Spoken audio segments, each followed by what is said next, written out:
I'll never forget the first time I walked into the place. It was a little off the beaten path, tucked away in plain sight with just a tiny sign in the window. And as I walked in, I was amazed at all of the containers of cannabis products I saw on the walls. There were remedies for GI issues and pain and migraines. There were topicals that you could put on your skin. I must have looked out of place because the young man behind the counter enthusiastically asked me if there was any questions he could answer for me. He even gave me a map of the place so I could find my way around. Did you think I was talking about a dispensary? Well, I was actually talking about my first trip to the New Orleans Pharmacy Museum. And it was there that a light bulb went off. This is what it was like in our pharmacies.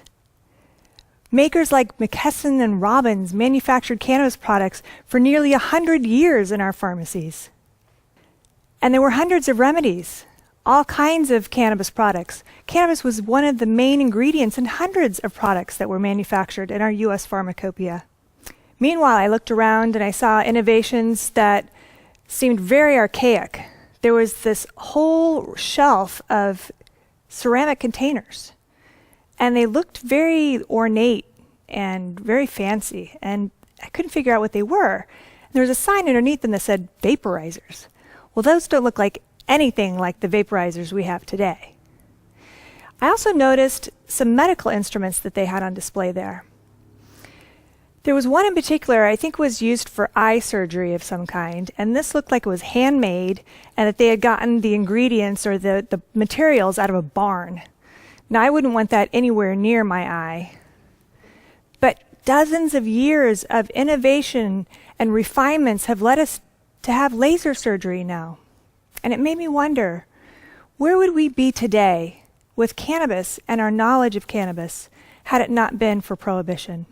You see, cannabis was used for centuries, but we wouldn't know about that because it's been hidden. The facts have been hidden from us for so long. My name is Diane Zarkowski, and I'm an expert in the cannabis industry. My husband and I got into the industry in 2009 when we opened one of the first cannabis businesses in Colorado. 5 years ago, we started a consulting firm called Cann Advisors, and we work in markets all across the United States, 25 markets to date, and internationally. And one of the things that I found through my efforts of lobbying both at the federal and state level is that if you know something about the history of cannabis, it's a really effective tool for opening minds and re-educating people. Now, one of my first discoveries was a book called Marijuana, Medical Papers from 1839 to 1972. Yes, there was a lot of research that was done on this product, but you wouldn't know it because they were once hidden behind scarce medical papers that were out of print. And now with the invention of the internet, we have access to so much global information now. And once you begin to understand the history of cannabis, you realize we've been duped. Cannabis is thought to have started in the steppes of Central Asia, in common place of Mongolia and Central Asia, nearly 12,000 years ago. So this makes it one of the oldest cultivated crops that we have on the planet. And because it can be grown most anywhere, we have uses of it traced back throughout history on all places of the world. All different kinds of cultures, people of different faiths, economic status, cultures, religions. One of the first documented cases of cannabis being used for medical reasons was dated back in 2500 BCE in China. We know that it was used a lot for women's health issues, and we have uses of it traced back 2,000 years, 2000 BCE, as one of the first preparations that were used by using hemp. And women use this for both labor and childbirth. Now, this is documented in places like the Middle East and Africa and places in Asia. There are references to it in the Bible. We found traces of it in the tombs of Egypt. We know that in India it was used both spiritually and medically. And they were really focused on how it enhanced the mind and found it very effective in treating depression. We found evidence of it used in ancient Greece. We found evidence of it used during the Age of Discovery in Europe. And people like Joan of Arc and Christopher Columbus used cannabis. We've even found evidence of it in Shakespeare's pipe. I mean, how else can you explain iambic pentameter, right? Our U.S. history has a very strong cannabis history, and our founding fathers were both prolific hemp farmers and consumers. Thomas Jefferson, John Adams, George Washington, they all consumed cannabis. Later on in recent history, we entered it into our new pharmacy paradigm when we started creating new standards for medicine. And cannabis was an essential ingredient in so many forms. Makers like McKesson & Robbins that I mentioned before, Park Davis, Eli Lilly, they were all manufacturing products. But a lot of their sources came from India because it was viewed as a more potent and promising kind of strain.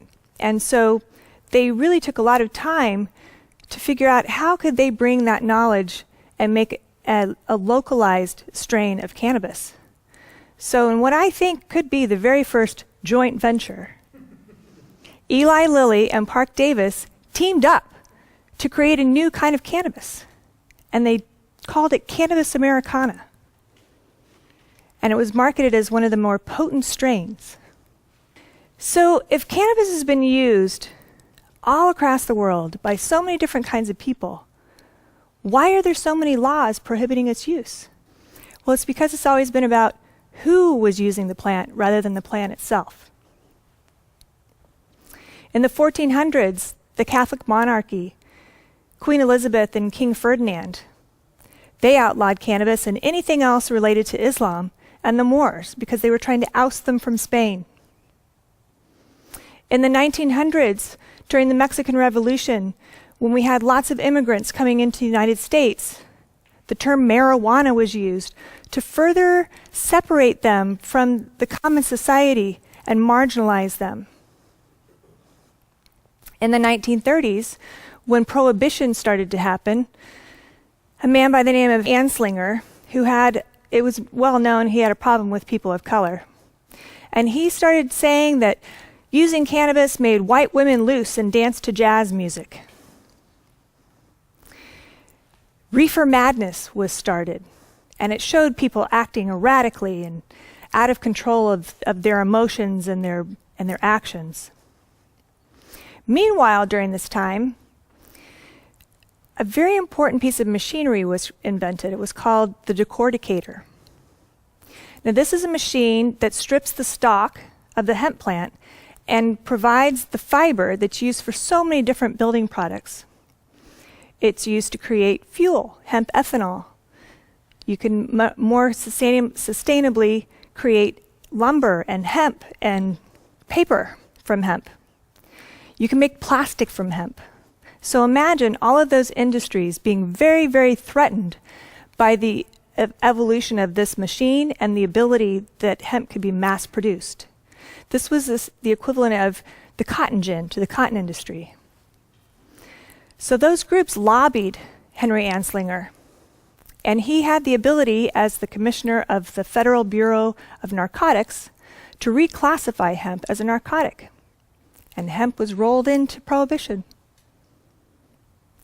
Later on, when we had the 60s happening and many people were protesting against the war, this became a way that we could silence those voices.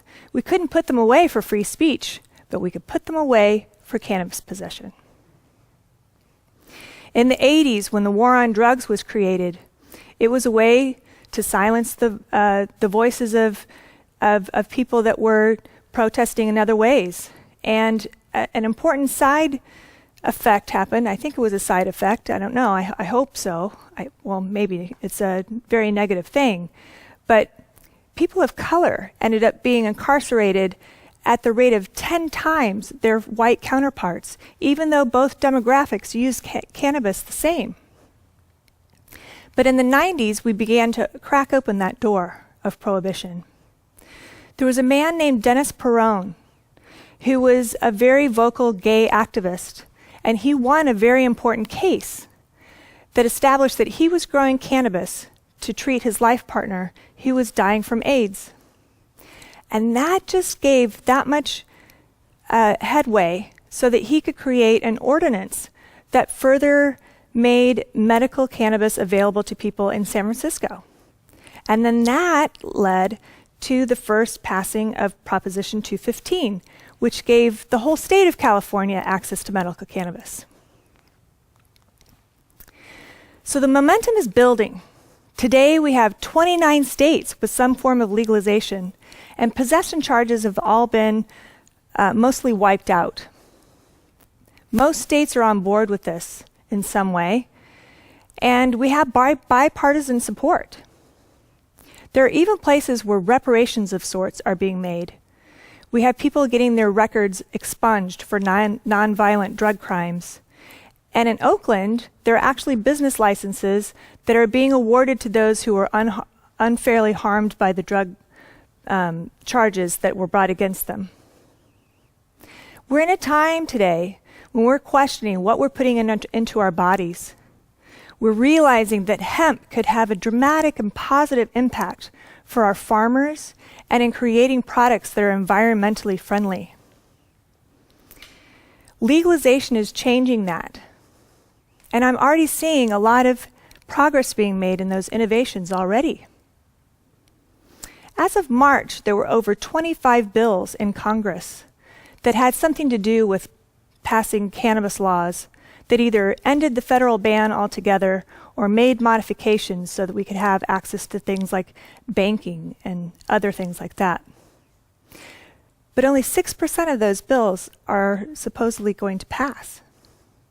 And I think that's really wrong, because I know that 80% of Americans are in favor of medical cannabis use, and over 50% are in favor of full legalization.